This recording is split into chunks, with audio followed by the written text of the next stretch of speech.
এই ঈদে জামা জুতো অ্যাক্সেসরিজের ডিসকাউন্ট। জুলাইয়ের সকল শক্তিকে বিনষ্ট করতে যে সকল ভারতীয় এজেন্ট কাজ করছে তাদের অবিলম্বে খুঁজে বের করে শাস্তির আওতায় নিয়ে আসা সহ ৩ দফা দাবি করেছে জুলাই ঐক্য।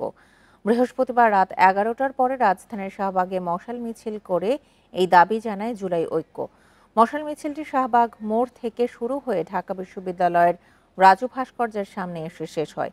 এ সময় সংগঠনটি থেকে ৩ দফা দাবি তুলে ধরা হয়। উপদেষ্টা পরিষদে যারা ভারতের এজেন্ডা বাস্তবায়ন করতে চায় দ্রুত তাদের অপসারণ করে উপদেষ্টা পরিষদ পুনর্গঠন করার দাবিও জানান তারা। জুলাই স্পিরিট ধরে রেখে নতুন বাংলাদেশ গড়ে সকল ভেদাভেদ ভুলে সকল রাজনৈতিক ও সামাজিক শক্তিকে ঐক্যবদ্ধ হওয়ারও আহ্বান জানান তারা।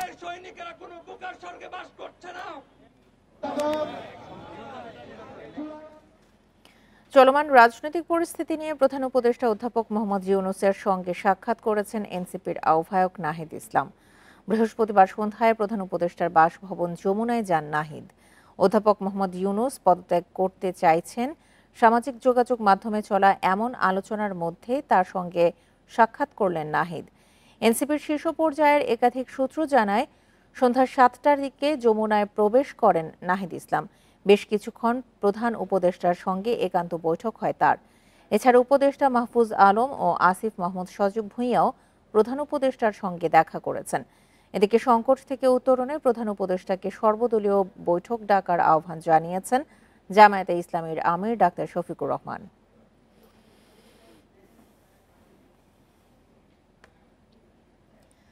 ডিসেম্বরের মধ্যে নির্বাচন দেওয়ার রোডম্যাপ ঘোষণার দাবি জানিয়েছে বিএনপি। নইলে অন্তর্বর্তী সরকারের প্রতি সহযোগিতা অব্যাহত রাখা কঠিন হয়ে পড়বে বলে জানান দলটির স্থায়ী কমিটির সদস্য খন্দকার মোশাররফ হোসেন।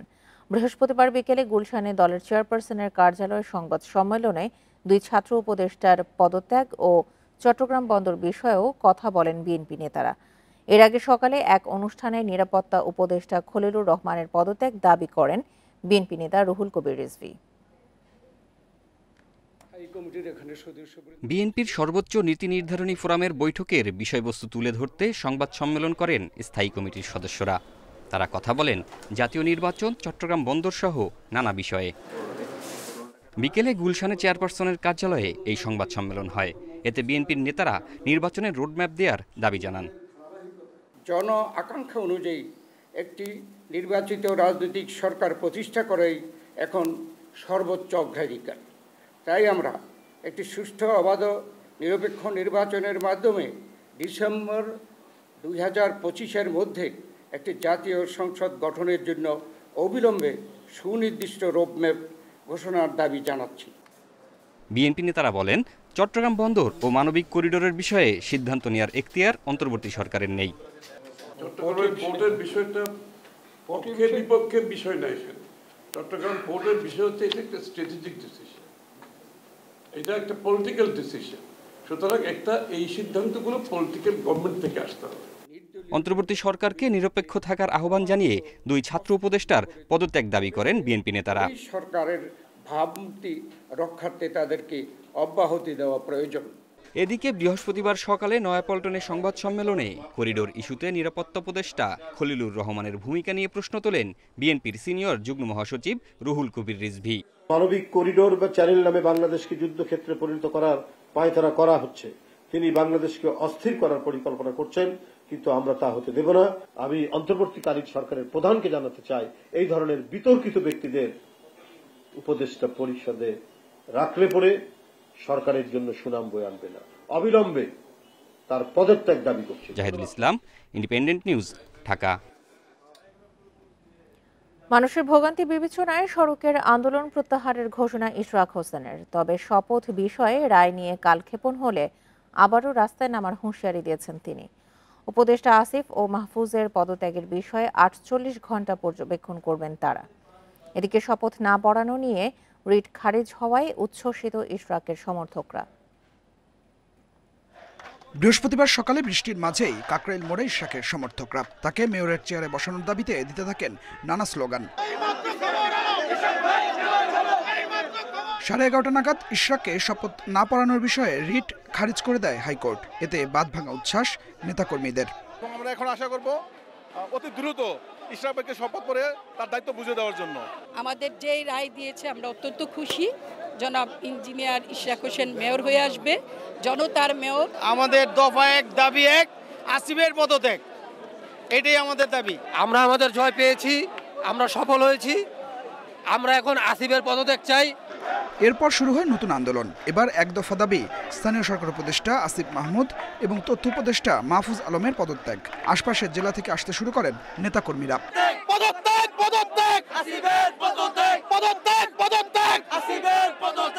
বিকেলে আন্দোলনকারীদের সঙ্গে যোগ দেন ইশরাক হোসেন। এ সময় তিনি সড়ক থেকে আন্দোলন প্রত্যাহারের ঘোষণা দেন। জনভোগান্তির দায় চাপান সরকারের উপর। বলেন সরকার অধিকার বঞ্চিত করাতেই এ আন্দোলন।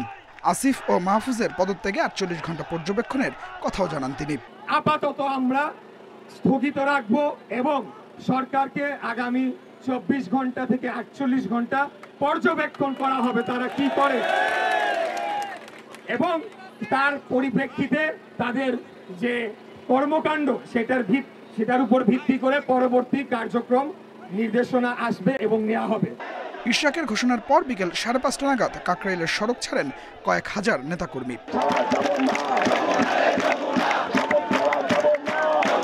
Adilur Rahman, independent news, Dhaka. বিভিন্ন কর্মকাণ্ডের কারণে সরকার গ্রহণযোগ্যতা হারাচ্ছে। শুরুতে সব দলের সমর্থন থাকলেও এখন সেই অবস্থা নেই বলে মন্তব্য গণ অধিকার পরিষদের সভাপতি নুরুল হক নূরের। বৃহস্পতিবার সকালে রাজধানীর বিজয়নগরের কার্যালয়ে সংবাদ সম্মেলনে এসব মন্তব্য করেন তিনি। নুরুল হক বলেন, উপদেষ্টা পরিষদ থেকে এনসিপি সমর্থিত উপদেষ্টাদের পদত্যাগ জরুরি। তা না করে জ্যেষ্ঠ উপদেষ্টাদের পদত্যাগ দাবি করাটা অযৌক্তিক। তার অভিযোগ, নির্বাচন পেছানোর জন্যই ইসি ভবন ঘেরাও করে এনসিপি। এ সময় ঢাকা উত্তর সিটি কর্পোরেশন প্রসঙ্গে বলেন, টাকার বিনিময়ে নিষিদ্ধ সংগঠন হিজবুত তাহরিরের নেতাকে প্রশাসক পদে নিয়োগ দেওয়া হয়েছে। দ্রুত তার অপসারণ চান তিনি।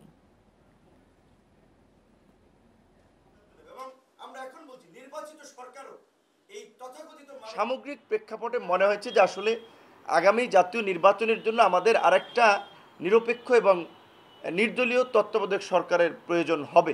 কারণ এই সরকার নানানভাবেই কিছু কিছু উপদেষ্টার ব্যক্তিগত মন্তব্য, কর্মকাণ্ড সরকারকে প্রশ্নবিদ্ধ করেছে, সরকারের নিরপেক্ষতাকে প্রশ্নবিদ্ধ করেছে। জুলাই গণ অভ্যুত্থানের পর সেনানিবাসে আশ্রয় প্রার্থীদের তালিকা প্রকাশ করেছে আইএসপিআর। বৃহস্পতিবার রাতে পাঠানো এক প্রেস বিজ্ঞপ্তিতে এই তথ্য প্রকাশ করেছে সংস্থাটি। আইএসপিআর জানায়, বিভিন্ন সেনানিবাসে আশ্রয় প্রদানকারীদের মধ্যে 24 জন রাজনৈতিক ব্যক্তিত্ব, 5 জন বিচারক, 19 জন অসামরিক প্রশাসনের কর্মকর্তা, 515 জন পুলিশ কর্মকর্তা ও সদস্য এবং বিভিন্ন পাবলিক বিশ্ববিদ্যালয়ের কর্মকর্তা সহ 12 জন। এছাড়া তাদের পরিবারের 51 জন সহ মোট 626 জনকে সেনানিবাসে আশ্রয় দেওয়া হয়। আইএসপিআর জানায়, গণঅভ্যুত্থানে বিগত সরকারের পতনের পর দেশের সার্বিক আইন শৃঙ্খলা পরিস্থিতির ব্যাপক অবনতি হয়। এই অবস্থায় ঢাকা সহ দেশের প্রায় সব সেনানিবাসে প্রাণ রক্ষার্থে বেশ কিছু রাজনৈতিক ব্যক্তি সহ বিভিন্ন শ্রেণী পেশার নাগরিক আশ্রয় চান। তাদের জীবন রক্ষার বিষয়টি সেনানিবাস বিবেচনা করে।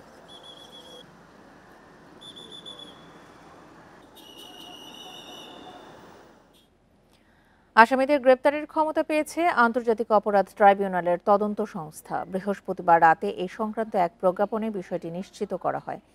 এর ফলে আদালতের ওয়ারেন্ট ছাড়াই গ্রেপ্তার করতে পারবে তদন্ত সংস্থা। প্রজ্ঞাপনে উল্লেখ করা হয়, আন্তর্জাতিক অপরাধ ট্রাইব্যুনাল আইন অনুযায়ী তদন্ত সংস্থাকে গ্রেপ্তারের ক্ষমতা দেওয়া হয়েছে। এই সিদ্ধান্তের ফলে যুদ্ধাপরাধ, মানবতাবিরোধী অপরাধ এবং গণহত্যার মতো গুরুতর অপরাধের মামলায় আসামিদের বিরুদ্ধে তদন্ত ও গ্রেপ্তার প্রক্রিয়া আরও কার্যকর হবে। এখন থেকে তদন্ত সংস্থা নিজস্ব উদ্যোগে কিংবা আদালতের নির্দেশে সংশ্লিষ্ট ব্যক্তিদের গ্রেপ্তার করতে পারবে। এটি বিচার প্রক্রিয়ার গতি বাড়াবে বলে ধারণা করা হচ্ছে।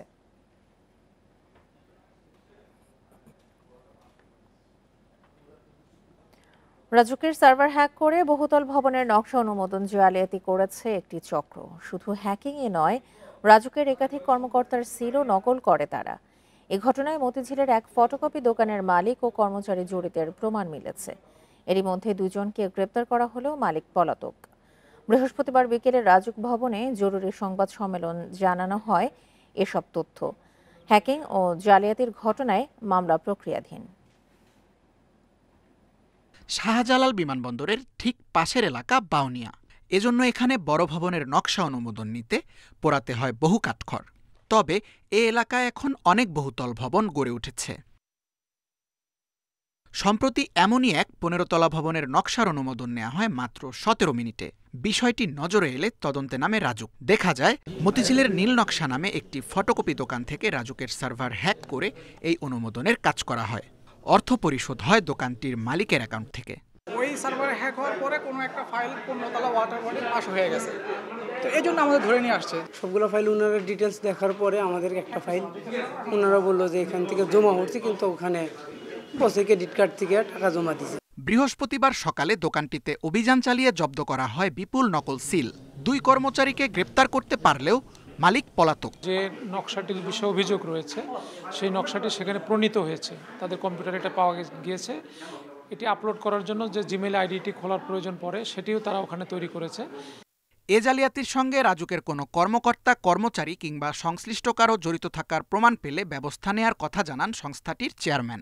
এই নকশাটা এখানে যেখানে অনুমোদন নিয়েছে এটা হলো একটা ওয়াটার বডি, এখানে প্ল্যান পাশে কোনো সুযোগ নাই এবং এটা হাইট রেস্ট্রিকশন আছে, এবং আমরা এটা পূর্ণাঙ্গ তদন্ত করে আমরা এখন যেটা আইনানুগ ব্যবস্থা নিব, পুলিশের কাছে হস্তান্তর করবো, রেগুলার একটা মামলা করব। গত মঙ্গলবার সার্ভার হ্যাকিংয়ের প্রমাণ পাওয়ার পরপরই বন্ধ করে দেয়া হয় নকশা অনুমোদনের সার্ভার। শতভাগ নিরাপত্তা নিশ্চিতের পর আবারও অনলাইনে শুরু হবে কার্যক্রম। Tanvir Ahmed, independent news, Dhaka. রাজস্ব নীতি ও ব্যবস্থাপনা অধ্যাদেশ প্রয়োজনীয় সংস্কারের পরই বাস্তবায়ন হবে। অর্থ মন্ত্রণালয় জানিয়েছে এখনই বিলুপ্ত হচ্ছে না এনবিআর। তবে এই ব্যাখ্যা প্রত্যাখ্যান করে আন্দোলন জারি রাখার ঘোষণা এনবিআর সংস্কার ঐক্য পরিষদের। অর্থ মন্ত্রণালয় থেকে বৃহস্পতিবার পাঠানো সংবাদ বিজ্ঞপ্তিতে জানানো হয় 2টি নতুন বিভাগের জন্য কার্যপরিধি নির্ধারণ, আয়কর, কাস্টমস ও মূল্য সংযোজন আইন এবং এর সঙ্গে সম্পৃক্ত বিধি ও প্রবিধানেও পরিবর্তন আনা হবে। এসব কাজ শেষ না করে অধ্যাদেশ বাস্তবায়ন সম্ভব নয়। আরও বলা হয়, কাস্টমস ও কর ক্যাডারের সদস্যদের পদবি কমানোর পরিকল্পনা সরকারের নেই, বরং সংস্কার হলে পদ সংখ্যা এবং পদোন্নতির সুযোগ বাড়বে। এজন্য এনবিআর কর্মকর্তাদের কার্যক্রম চালু রাখার অনুরোধ জানানো হয়। এই বিজ্ঞপ্তির কিছুক্ষণ পর আন্দোলন চালিয়ে যাওয়ার কথা জানান এনবিআর কর্মকর্তারা। আসছে বাজেটে মূল অগ্রাধিকার দেওয়া হচ্ছে মূল্যস্ফীতি নিয়ন্ত্রণে। জোর থাকবে আর্থসামাজিক বৈষম্য কমানোর উদ্যোগেও। নিত্যপণ্যের বাজারে স্বস্তি আনতে বছরব্যাপী আলাদা পরিকল্পনা নেওয়ার দাবি ভোক্তাদের। পণ্যমূল্য নিয়ন্ত্রণে সরবরাহ ব্যবস্থা ঠিক রাখার পাশাপাশি স্বল্প আয়ের মানুষের খাদ্য নিরাপত্তা নিশ্চিতের তাগিদ বিশ্লেষকদের। দেশে সার্বিক মূল্যস্ফীতি কিছুটা কমলেও এখনো তা 9%-এর ওপরে। রমজানে ভোগ্যপণ্যের দাম কমলেও পরে তা আবার বাড়ে।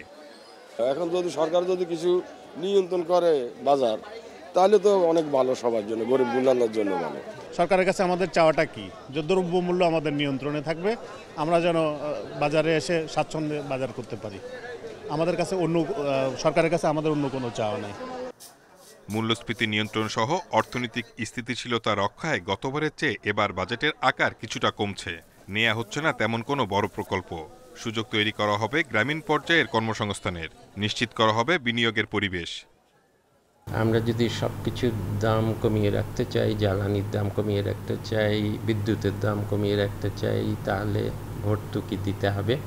ভর্তুকি দিতে হলে আমাদের সামাজিক সুরক্ষায় যেটুকু ব্যয় করার কথা আরও বেশি ব্যয় করতে পারবো না। এই যে অর্থনীতির মানেই হলো তা এক জায়গায় ভালো করতে গেলে আরেক জায়গায় ছাড় দিতে হয়। অর্থ মন্ত্রণালয় থেকে আগামী বাজেটে মূল্যস্ফীতি 6.5% নামিয়ে আনার কথা বলা হলেও তা বড় চ্যালেঞ্জ হবে মনে করছেন বিশেষজ্ঞরা। সাধারণ মানুষকে স্বস্তি দিতে সামাজিক নিরাপত্তা কর্মসূচির আওতা ও ব্যয় বাড়ানোর পরামর্শ তাদের। কিভাবে আমি মূল্যস্ফীতির চাপ কম রাখবো, সেটা করতে হলে আমার ব্যয় সংকোচন করতে হবে। তবে আরেকটা কথা, যে কতখানি ব্যয় সংকোচন করব, ব্যয়, কারণ এটার সাথে আবার অর্থনৈতিক প্রবৃদ্ধি, কর্মসংস্থান জড়িত রয়েছে এখন। তবে এই বছরে আমি মনে করি যে খুব একটা উচ্চ প্রবৃদ্ধির কথা আশা করে লাভ নাই, প্রবৃদ্ধির কথা আমাদের ভুলে যেতে হবে। বাজেটে মূল্যস্ফীতি নিয়ন্ত্রণের পাশাপাশি সামগ্রিক রাজস্ব বাড়ানোর তাগিদ অর্থনীতিবিদদের। Shahid Ahmed, independent news, Dhaka. 17 বছরে 2 দফা নিষিদ্ধ হলো ইউক্যালিপটাস ও আকাশমণি গাছ। ভিনদেশি এই গাছ মাত্রাতিরিক্ত পানি শোষণ করে। গবেষকরা বলছেন এই গাছের ফুল ও ফল পাখি খায় না, অথচ দেশের সামাজিক বনায়নের 60% হয়েছে বিদেশি এই গাছে। এই ক্ষতি হচ্ছে জীববৈচিত্র্যের। তবে ইউক্যালিপটাস ও আকাশমণি গাছের চারা ধ্বংসের বিনিময়ে ভর্তুকি চেয়েছে নার্সারি মালিকরা। বাগানের সৌন্দর্য বর্ধনের জন্য 1921 সালে সিলেটে প্রথম ইউক্যালিপটাস গাছ নিয়ে আসা হয়। সুদূর অস্ট্রেলিয়ার এই প্রজাতি গেল 100 বছর ধরে বাংলাদেশে শেকড় গেড়ে বসেছে। 70-এর দশকের শেষ দিকে আসে আকাশমণি। দ্রুত বর্ধনশীল এবং জ্বালানি কাজে ব্যবহার হয় বলে সামাজিক বনায়নের নামে এই 2 গাছ রোপণ হয়ে আসছে সারা দেশে। তবে ইউক্যালিপটাস ও আকাশমণি গাছ নিয়ে আছে বিতর্ক। এটি মাত্রাতিরিক্ত ভূগর্ভের পানি শোষণ করে, এর ফল ও ফুল খাওয়া যায় না বলে এ গাছে পাখি বাসা বানায় না। আমার দেশীয় গাছগুলো থাকলে প্রতি একর জায়গায় 300-400 প্রজাতির গাছ থাকে, সেগুলো কোনো না কোনোভাবে আমাদের দেশি পশু পাখি, ইনসেক্ট, বাটারফ্লাইজ, হানিবিজ সবাইকে সাপোর্ট করে। ইভেন সেখানকার ফুল ফল ওষুধ স্থানীয় লোকজনদেরকে সাপোর্ট করে। কিন্তু একটা মনোকালচার হলে ওই পার্টিকুলার টিম্বার অথবা জ্বালানি কাঠ ছাড়া কোনো ধরনের সার্ভিস আমরা সেখান থেকে পাওয়ার সুযোগ থাকে না। তো সেজন্য এই ইউক্যালিপটাস এবং আকাশমণির মনোকালচারটা আমরা চাই না। 2008 সালে ইউক্যালিপটাস চারা উৎপাদনে নিষেধাজ্ঞা দেয়া হয়, তবে তা মানা হয়নি। সামাজিক বনায়নের কারণে একে ঘিরে নার্সারি ব্যবসাও গড়ে ওঠে। বিশেষ করে উত্তর ও মধ্যাঞ্চলে নার্সারিগুলোতে বেশ জনপ্রিয় ছিল গাছ দুটি। তবে এবছর আবারও দ্বিতীয় দফায় নিষিদ্ধ হওয়ায় নার্সারি মালিকরা চান সরকারি ভর্তুকি। মানুষকে আরো আমাদের উৎসাহিত করবো যাতে আমরা এটা নষ্ট হয়, কিন্তু আমার সরকারের কাছে একটাই আবেদন থাকবে যাতে আমরা আর্থিকভাবে ক্ষতিগ্রস্ত না হই।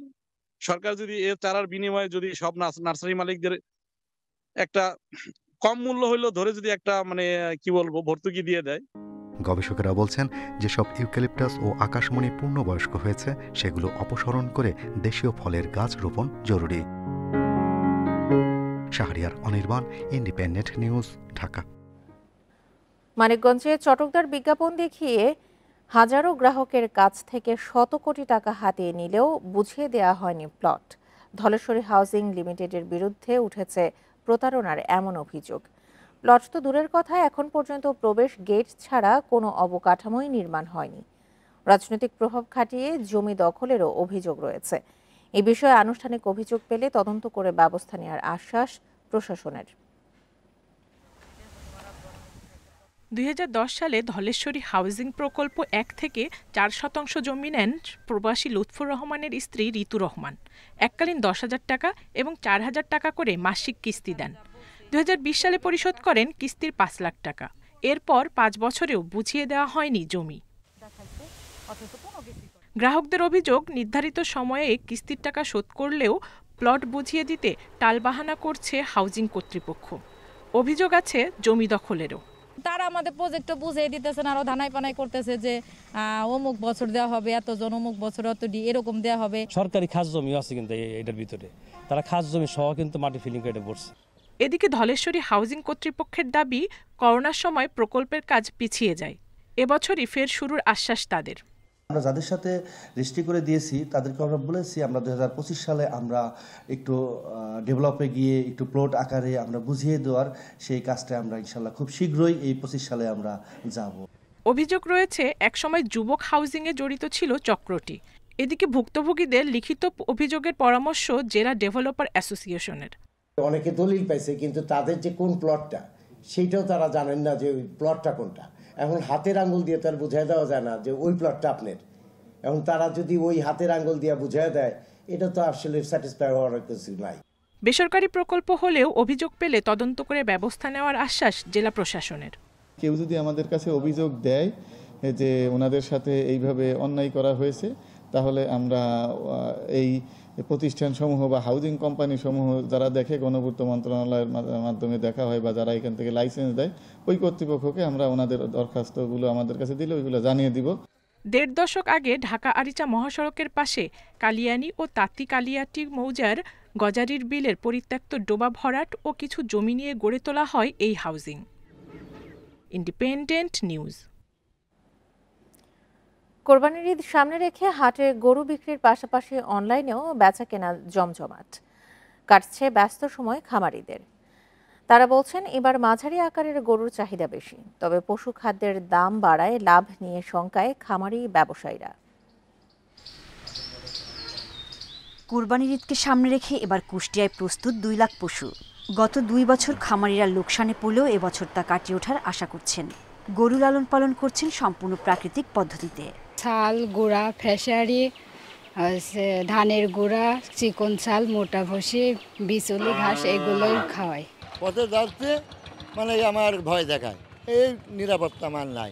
আমাদের কুষ্টিয়ার চাহিদা পূরণ করে প্রতি বছরের নয় এ বছরও বাংলাদেশের অন্যান্য জায়গাতে আমরা অতিরিক্ত গবাদি পশু আমরা সরবরাহ করতে পারবো। দক্ষিণ পশ্চিমাঞ্চলের সবচেয়ে বড় পশুর হাট মেহেরপুরের বামুন্দি নিশিপুর। এখান থেকে গরু কিনতে দেশের নানা প্রান্ত থেকে আসছেন ব্যবসায়ীরা। প্রচুর গরু আমদানি হয়, আমরা প্রতি বছরই আসি গরু কিনি। যশোরের শার্শা ও বেনাপোলে পশু খামারিদের কাটছে ব্যস্ত সময়, তবে গোখাদ্যের দাম বাড়ায় লাভ নিয়ে শঙ্কায় তারা। দানাদার খাদ্যের দাম হিসেবে গরুতে লাভবান হতে পারবো কিনা তা আশা করতে পারছি না। ময়মনসিংহে খামারের পাশাপাশি অনলাইনে শুরু হয়েছে পশু কেনাবেচা। এবছর মাঝারি আকারের গরুর চাহিদা বেশি বলছেন খামারিরা।